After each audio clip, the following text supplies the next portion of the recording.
Ayyuhal ikhwal kiram, para jamaah sekalian yang dimuliakan Allah Subhanahu wa taala. Alhamdulillah, kita bersyukur kepada Allah Subhanahu wa taala yang selalu menjaga kita dan merahmati kita sehingga kita bisa beribadah kepada Allah dan konsisten untuk selalu taat kepada Allah Subhanahu wa taala dan bisa istiqamah secara umum. Karena dengan demikian insya Allah segala apa yang Allah janjikan, keberkahan, keselamatan, kebahagiaan akan kita raih selama kita istiqamah dan konsisten untuk selalu bersyukur kepada Allah Subhanahu wa taala. Di antara bentuk syukur kita kepada Allah adalah menghadiri majelis ilmu. Bukti syukur kepada Allah terbesar adalah salat. Maka kita harus selalu menjaga salat. Terutama untuk laki-laki, upayakan sholat selalu di masjid. Laki-laki yang tidak pernah sholat atau jarang sholat di masjid, sholat fardu, berarti dia tidak bersyukur kepada Allah. Apabila kita kehilangan nikmat, maka jangan menyalahkan siapapun kecuali diri kita. Fala yalumanna illa nafsah. Ketika kita tidak pandai bersyukur kepada Allah secara amal, karena amal itu identik dengan syukur. Bukan mulut, bukan lisan. Bukan pula hati. Meskipun syukur dilakukan dengan 3 alat, dengan hati, dengan lisan, dengan amal. Tapi syukur lebih identik dengan amal. Maka kufur kita terbesar terhadap nikmat Allah Jalla wa'ala adalah ketika kita tidak menjaga sholat. Jaga nikmat Allah Tabaraka wa ta'ala bagi kita kaum laki-laki dengan selalu hadir ke masjid untuk mengerjakan sholat berjamaah. Para jamaah sekalian yang Allah Subhanahu wa taala, telah kita sampaikan tentang pentingnya amalan hati. Oleh karenanya Imam Nawawi rahimahullahu taala dari Salihin membahas di awal-awal bab tentang amalan hati. Bahkan di jilid 1 saja bagaimana beliau membahas dari ikhlas sampai tafakkur. Tafakkur fi azimi makhluqatillah, tentang bertafakkur terhadap makhluk Allah yang sangat indah dan sangat sempurna, karena yang menciptakan mereka adalah Allah yang maha sempurna. Amalan hati adalah yang saling berkaitan satu sama lain. Kenapa? Karena ketika kita lalai dari satu amalan hati akan berpengaruh ke amalan hati yang lain. Namun yang lebih penting dari itu yang kita akan dapatkan pada kajian ini, amalan hati tidak berada pada tingkat dan level yang sama. Ada yang paling tinggi, yaitu apa? Ridho kepada Allah. Makanya Allah Jalla wa'ala ketika mengungkapkan bagaimana sahabat berada di puncak kebahagiaan, Allah berfirman dalam surah At-Taubah 100, was-sabiqunal awwalin was-sabiqunal awwalun minal muhajirin wal ansar walladzina tabauhum bi ihsan radhiyallahu anhum wa radu an. Dan orang-orang terdahulu kalangan muhajirin ansar dan orang-orang yang mengikuti cara beragama mereka dengan baik, Allah ridha kepada mereka dan mereka pun ridha kepada Allah. Ini puncak kebahagiaan hati, ridha. Makanya para ulama salaf ketika ditanya apa itu kebahagiaan yang indah, kebahagiaan kehidupan yang bahagia, ar-ridha wal qanaah. Ridha kepada Allah dan merasa cukup serta selalu menerima setiap pemberian Allah. Selalu menerima setiap pemberian dan takdir Allah Jalla wa'ala. Itu yang membuat hati tetap tenang. Ridha kepada Allah, ar-ridha wal qanaah. Tidak pernah ngeluh, menerima setiap ketentuan dan pemberian Allah, berapapun itu. Namun perlu kita mengetahui mana puncak, mana amal yang akan membawa kita kepada puncak amalan hati. Mana amal yang menjadi sebab yang menunjang kita menuju amalan, dan mana amal-amal di bawah yang menjadi amal-amal yang fokus kepada amal-amalan inti ini. Secara singkat para jemaah, puncak amalan hati ridha kepada Allah Jalla wa'ala. Apa itu ridha? Cinta yang stabil secara umum, cinta yang tulus dan jujur kepada Allah. Artinya apa? Yang dibarengi dengan amal soleh. Ketika cinta kepada Allah selalu berbarengan, beriringan dengan amal soleh, maka ujungnya ridha.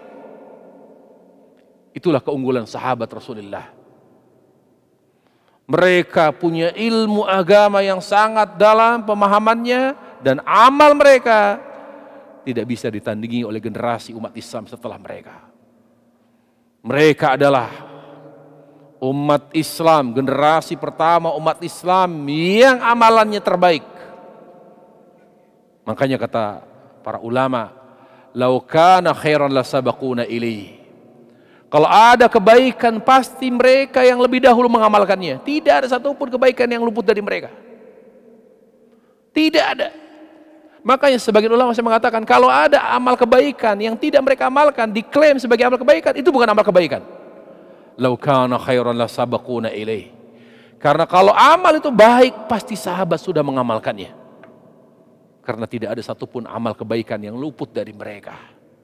Karena mereka adalah orang-orang yang haus akan amal. Dari mana kita tahu? Di antara corak pertanyaan mereka kepada Rasulullah salawatu rabbi wassalamu alaihi. Ya Rasulullah, ayyul a'mali ahabbu ilallah. Amal apa yang lebih dicintai Allah? Bayangkan. Di hari ini, pada saat ini banyak muslim bertanya, apa amalan supaya rezekinya lancar? Apa amalan supaya meningkatkan karir?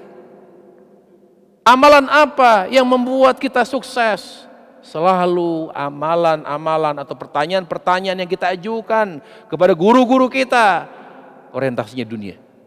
Tapi mereka sahabat lihat, wahai Rasulullah, amal apakah yang lebih Allah cintai? Kenapa pertanyaan mereka seperti itu coraknya? Karena mereka haus amal. Coba lihat Abu Bakar, contohnya Abu Bakar Siddiq radhiyallahu anhu. Ba'da subuh Nabi bertanya, siapa di antara kalian yang subuh ini berpuasa? Kata Abu Bakar, saya. Siapa pagi ini ba'da subuh yang sudah bersedekah? Saya. Siapa pagi ini habis subuh yang telah bertakziah? Saya. Allahu Akbar. Ba'da subuh sudah bertakziah. Beliau yang pertama kali takziah. Jadi malu kita kalau kita membandingkan sahabat Rasulullah, apalagi menghina mereka. Makanya kata Imam Malik rahimahullah, saya yakin sahabat itu semuanya dijamin di surga, walaupun masih menjadi polemik di kalangan para ulama. Walaupun yang sahih kata Ibn Taimiyah, yang dijamin surga yang disebutkan oleh Allah dan Rasulnya, bahwa mereka akan masuk surga. Yang tidak Allah sebutkan Rasulnya, maka kita hanya berharap mereka masuk surga. Tapi yang pasti mereka mendapatkan jatah lebih besar untuk masuk surga daripada kita. Di bawah ridho cinta,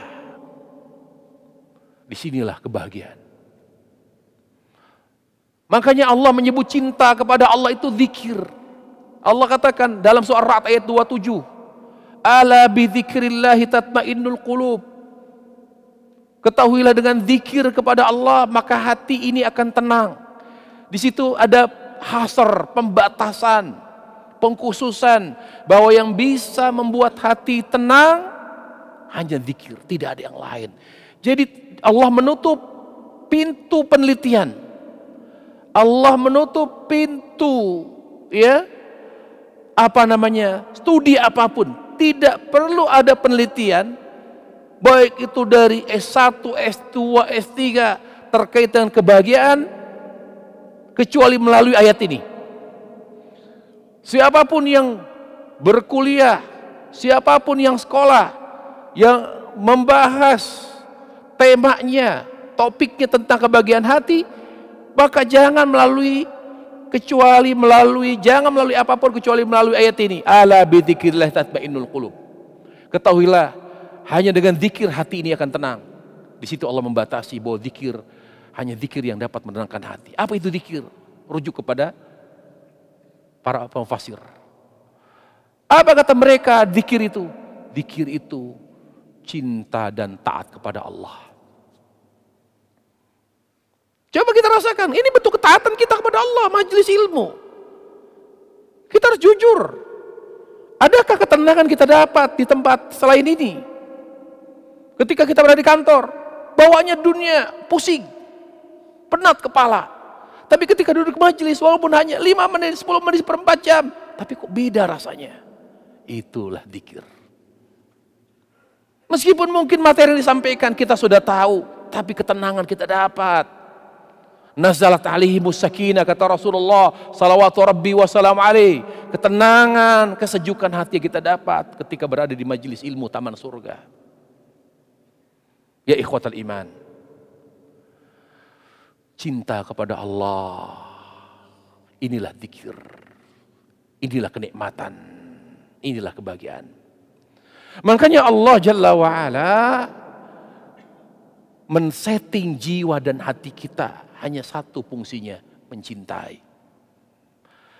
Tergantung objek cinta kita, itulah yang menentukan kebahagiaan. Kalau objek hati kita, cinta kita adalah Allah, itu kebahagiaan. Tapi kalau objek hati kita adalah dunia yang terwakili, ya, terwakili oleh apa? Oleh wanita. Makanya Allah menyebutkan tentang wanita, harta, ya, harta, wanita dan anak itu representasi dari dunia. Zuyyina linnasi hubbus syahwati minan nisa, terutama bagi kaum wanita. Tapi karena mereka juga bagian ujian bagi kita, ujian terberat laki-laki itu perempuan. Makanya Nabi SAW mengatakan, "Ma taraktu ba'di fitnatan adharu 'alal rijal." Tidaklah aku meninggalkan umatku, ya, kecuali aku ingatkan kalian bahwa fitnah yang akan merusak iman kalian, wahai para laki-laki, fitnah terbesar adalah fitnah wanita. Makanya bujuk rayu mereka melebihi bujuk rayunya syaitan. Makanya kita kalau ingin jaga iman kita, menikah. Jangan melakukan hal-hal yang haram terkait dengan wanita demi menjaga agama dan iman kita.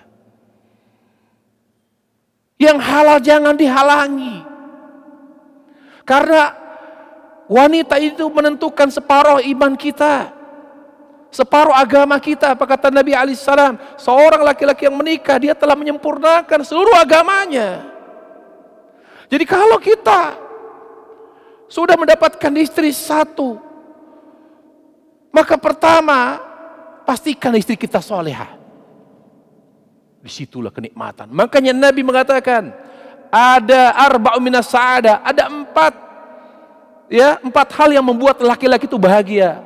Apa kata Nabi? Nabi tidak menyebutkan anak loh.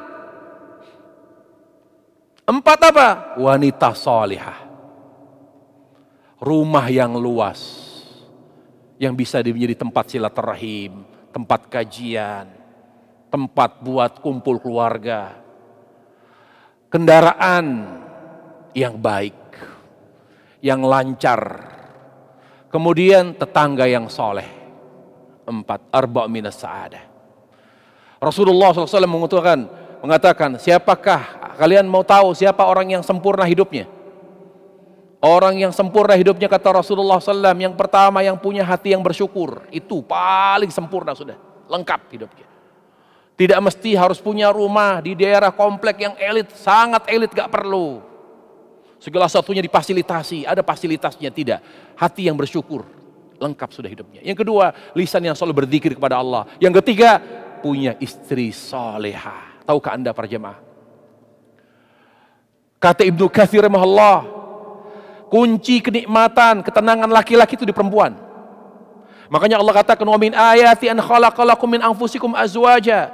Di antara tanda kebesaran Allah, Allah jadikan kalian berpasang-pasangan. Wahai laki, kalian harus menikah. Litaskunu ilaiha, karena ketenanganmu, ketentraman batinmu ada pada istrimu. Makanya kalau kita sudah menikah, beda rasanya, tenang. Tapi istri salehah. Jadi kunci ketenangan rumah tangga bukan di laki-laki, perempuan. Makanya Ibrahim alaihissalam ketika mendapati istri Ismail bukan istri yang soleha, lalu dia pesan kepada istrinya Ismail, sampaikan pada suamimu, meski saya tidak bertemu dengan suamimu, tapi sampaikan salam hangat kepada beliau, ya, dan sebutkan ciri-ciri saya begini dan begini, nanti beliau akan kenal. Saya tidak perlu menyebutkan siapa saya, tapi saya pesan kepada kamu, karena istrinya ngeluh. Bagaimana suamimu? Kata istrinya, kata Ismail, lihat, nah istri Nabi Ismail ngeluh. Begini, suami saya gimana ya, banyak kekurangan, ngasih uang belanja kurang begini. Apa pesan Ibrahim? Pesan saya kepada suamimu, tolong segera ganti kusen pintu rumahmu. Artinya ganti istri. Selama seorang laki-laki tidak memiliki istri solehah, sebesar apapun penghasilannya, setinggi apapun jabatannya, dia tidak akan pernah bahagia. Perempuan. Yang kedua, anak keturunan yang sangat menyita perhatian, pikiran, semuanya itu anak. Makanya Allah katakan, al-mal wal banuna zinatul hayatid dunya. Harta dan anak itu adalah perhiasan dunia. Allah Subhanahu wa taala berfirman, innama amwalukum wa auladukum fitnah. Hartamu dan anakmu itu fitnah yang dapat membuatmu jauh dari Allah Subhanahu wa taala. Jadi hati-hati tiga ini. Wanita, anak, dan harta. Inilah yang menentukan kebahagiaan. Jadi jangan terlalu berambisi terhadap harta. Taklukkan harta untuk beribadah kepada Allah. Jadikan istri kita istri yang membuat kita semakin dekat dengan Allah. Makanya kata Nabi alaihissalam, liyattakhid ahadukum qalban syakira wa lisanan dzakira wa zawjatan salihatan ala tu'inu ala amri dinik. Yaitu punya istri yang mendukung ibadah suaminya. Mendukung ibadah suaminya. Jangan punya istri yang menghalangi. Jadi kita jangan bangga kalau istri saya nggak pernah nuntut apa-apa. Tapi ketika kita mau ngaji, kita mau beribadah, aduh bang, coba dipertimbangkan lagi begini. Justru yang merusak kesolehan atau tanda istri soleha diantaranya mempermudah dan mendukung ketaatan dan ibadah suami kepada Allah Tabaraka wa Ta'ala. Untuk menjaga hati agar lebih cinta Allah. Jaga hati dari tiga ini. Wanita, anak, dan harta. Menikah dengan istri salehah, anak didik dengan baik, pastikan harta yang ada dalam hidup kita adalah harta yang halal. Kalau ini tidak dijaga, rusak hati. Tapi untuk menuju cinta kepada Allah Jalla wa'ala, saya ingatkan lagi, ada tiga amal. Tiga amal hati yang membuat kita semakin cinta kepada Allah atau semakin jauh dari Allah. Apa itu? Yaitu para jemaah sekalian, Allah Subhanahu wa Ta'ala, maaf bukan tiga tapi dua, sabar dan taubat. Hati cinta itu adalah amalan internal di dalam itu. Meluap sampai ke lisan kita menjadi suka baca Quran, tertuang ke dalam sebuah amal, yaitu di mana kita menjadi orang yang suka sholat. Tapi kalau bicara hati, apa yang membuat hati ini semakin mencintai Allah? Sabar dan taubat. Makanya para jemaah perhatikan, Imam Nawawi rahimahullah ta'ala, lihat pertama bab ikhlas, kemudian bab taubat. Setelah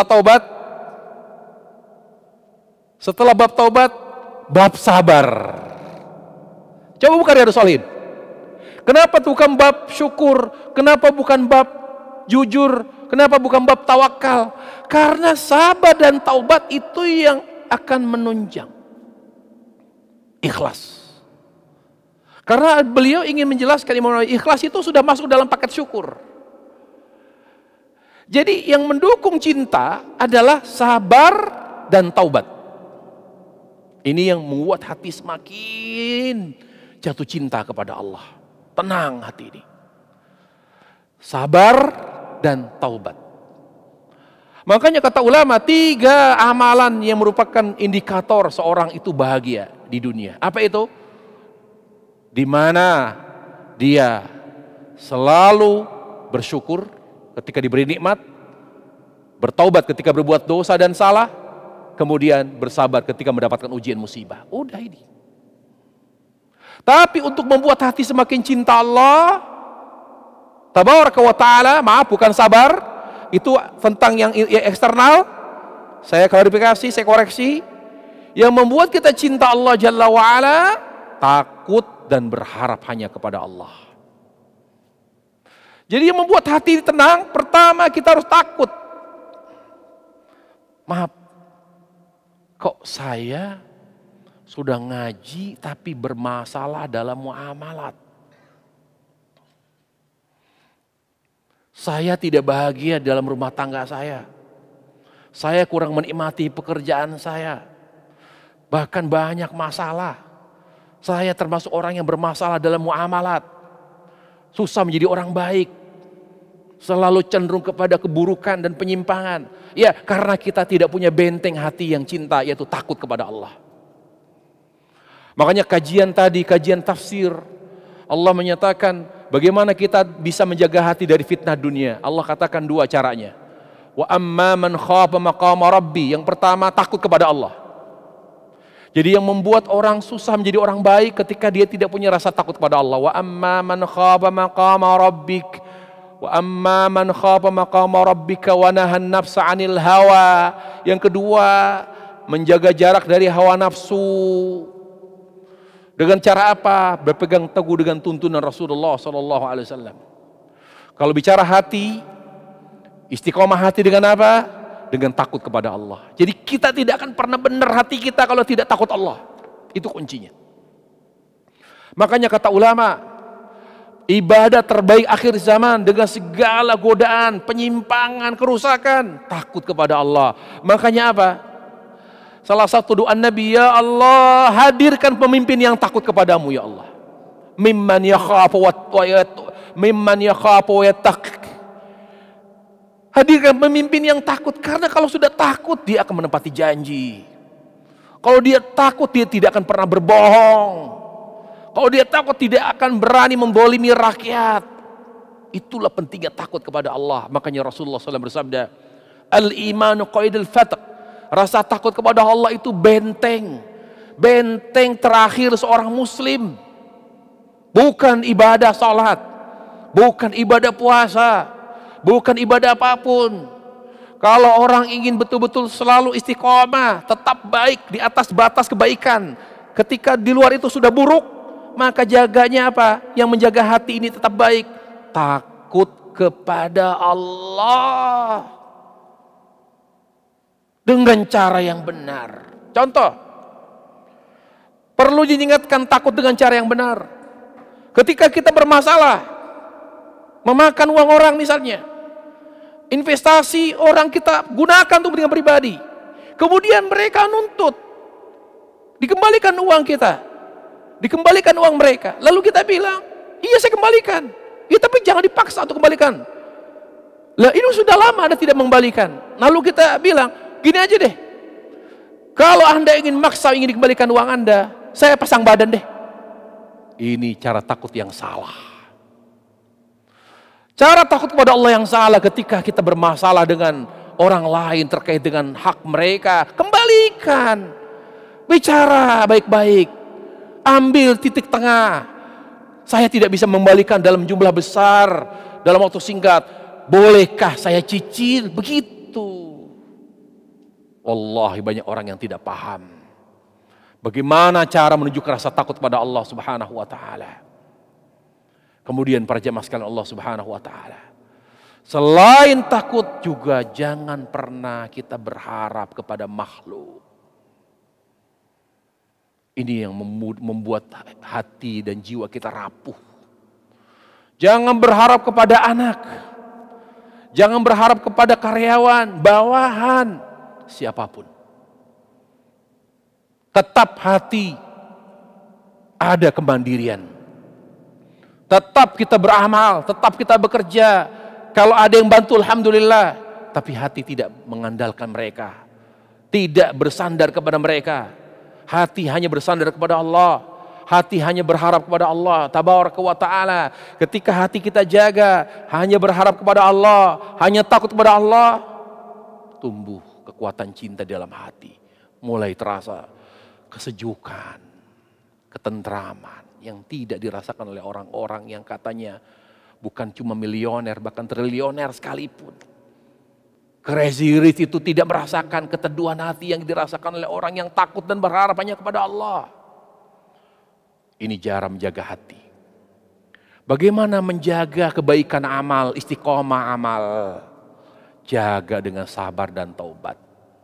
Karena kalau sudah hati yang cinta Allah diungkapkan dengan amal, namanya syukur. Jadi cinta kepada Allah yang tertuang dalam sebuah amal, dimulai dari sholat, kemudian zakat, itulah yang disebut dengan rukun Islam. Kalau kita lihat substansi dari rukun Islam, rukun iman, pertama, jamaah harus paham, istilah rukun tidak ada dalam Islam. Sahabat tidak mengenal rukun Islam, rukun iman, rukun ihsan, gak ada itu. Coba kita merujuk kepada hari Jibril. Di mana Rasul ditanya, ya Muhammad, mal Islam? Islam itu apa? Ada kata rukun? Gak ada. Rasulullah SAW menjawab, al-Islamu anta syahada an la ilaha wa anna Muhammad Rasulullah wa tuqima salat. Islam itu engkau bersyahadah bahwasannya Muhammad. Tapi tidak ada istilah rukun. Kenapa itu? Lalu ulama munculkan kata rukun. Artinya ini penting. Tolong dipahami. Apa esensinya? Iman itu tentang cinta. Jadi proses kita untuk mencintai Allah, dari Allah kasih data. Hei Jibril, ini data, ini wahyu. Kalau mereka manusia ingin mencintai aku, dia harus menerima data dari ini, Al-Quran. Makanya sebetulnya pedoman kita Al-Quran. Sunnah itu menjelaskan apa yang ada di Al-Quran. Makanya gak boleh orang misahkan Al-Quran dengan sunnah. Tapi intinya Al-Quran, makanya Allah katakan hudal lil muttaqin, dia petunjuk bagi orang yang bertakwa. Semua ada di Al-Quran. Makanya seorang wanita datang kepada Mas'ud, ya Aba Abdillah, saya mau tanya ini, kata dia. Ya, saya tidak mendapati dalam ayat larangan ya washima wal mustaushima, larangan bertato, larangan berprofesi sebagai tukang tato. Di Al-Quran gak ada. Katanya Al-Quran mencakup segala sesuatu. Mana? Gak ada tuh larangan tato, gak ada di sini. Kata Mas'ud, ibu coba dicek lagi. Semua masalah yang berkaitan dengan aspek kehidupan manusia ada di Al-Quran, gak ada yang terluput. Gak ada. Saya bolak-balik di Al-Fatihah sampai An-Nas gak ada. Oh, mungkin ibu gak paham. Ibu pernah dengar ayat? Wa ma atakumur rasulu fakhudhu wa ma nahakum anhu fantahu. Apa yang datang Rasul, terima, pegang, amalkan, dan apa yang Rasul larang, tinggalkan. Jadi Allah sudah mengatakan, yang Rasul larang, tinggalkan. Rasul menjalankan perintah Al-Quran. Rasul melarang tato. Jadi ada di Al-Quran ini. Perintah utamanya ada di Al-Quran. Jadi ada semua. Yang menjelaskan secara detail data-data Al-Quran, sunnah. Makanya para jamaah, Al-Quran ini surah cintanya Allah. Beda dengan hadis. Kita baca alif 10, lam 10, mim 10 pahala. Beda dengan diskusi, beda dengan itu. Ini surah cinta. Jadi kalau kita ingin cinta Allah, kita harus membaca dengan benar, memahami, mentadaburi, dan mengamalkan. Mengamalkan Al-Quranul Karim. Allah Jalla wa'ala, lihat. Makanya kita harus percaya kepada siapa? Malaikat yang membawa wahyu sama Jibril. Makanya Jibril malaikat terbaik. Kenapa ada Israfil, ada Mikail? Mereka itu sifatnya data. Ini loh mereka ini yang mendampingi Jibril. Mereka mendapatkan tugas. Tapi yang paling utama Ruhul Amin, Jibril. Dia mau data bagaimana manusia mencintai Allah. Lalu dari, ya kan? Lalu apa? Wa antumina billahi wa malaikati. Setelah malaikat kepada apa? Beriman kepada apa? Rasul apa kitab? Hah? Kitab. Al-Quran wahyu. Bawa, ini lo data. Lalu dari Al-Quran data tentang Allah dikasih ke Nabi. Nabi itu innama anta mundhiru may yakhsha. Tugasmu hanya menyampaikan dan memberi peringatan. Setelah Rasul, kemudian hari akhir. Setelah hari akhir itu siapa hari akhir? Apa hubungannya ya cinta dengan hari akhir? Apa kata Nabi? Orang di akhirat nasibnya bergantung dengan siapa yang dicintai. Dia di akhirat akan bersama yang dicintai. Al-mar'u ma'a man habba. Nasib manusia di akhirat bersama yang dicintai. Makanya sahabat bertanya, ya Rasulullah, saya mau nanya. Apa yang kamu tanya? Mata sa'ah, kapan kiamat? Kata Rasulullah, ma'adatallah. Bekal apa yang sudah kamu siapkan? Persiapan apa yang sudah kamu lakukan untuk menghadapi kiamat? Saya tidak punya apapun, hanya apa? Satu, hubbullah wa rasuli. Saya punya bekal satu, cinta Allah dan cinta Rasulnya. Lalu Rasulullah SAW bersabda, manusia di akhirat bersama yang dia cintai. Lihat cinta. Ujungnya apa lagi? Takdir. Wa antum midal qadir khairu wa syarri. Kata Ibnu Qayyim dalam Syifa'ul Alil. Takdir itu intinya mengenal Allah dan cinta Allah. Karena takdir itu 5. Ilmu Allah, rahmat, keadilannya, hikmahnya, kebaikannya. Jadi terkait dengan cinta itu iman, takdir, iman, rukun iman itu. Lalu rukun Islam apa? Bukti cinta. Makanya kenapa dimulai dengan syahadat anna Rasulullah? Kenapa? Kenapa tidak dimulai dengan salat rukun Islam itu? Karena bukti cinta itu kita bukan sekedar amal. Nggak boleh orang asal sholat, nggak boleh. Nggak boleh kita hanya sekedar menunaikan zakat. Tidak boleh, karena amal itu bukti cinta. Bagaimana supaya kita sholat sebagai bukti, menjadikan sholat sebagai bukti cinta? Zakat, puasa Ramadan, haji. Sholat dan haji yang merupakan bukti cinta. Ketika ada pada amal itu, la ilallah, itu apa? Ikhlas. Ketika ada pada amal itu, Muhammad Rasulullah, itu sesuai dengan tuntunan. Jadi sholat yang merupakan bukti cinta bukan semua sholat, tapi sholat yang dikerjakan karena Allah dan sesuai dengan tuntunan Rasulullah. Lalu sampai ke ihsan. Ihsan itu apa ya? Anta'budallah ka'annaka tara fa in lam takun tara fa innahu yarak. Lihat, coba buka. Rukun ihsan 2. Takut dan cinta. Cinta dan takut.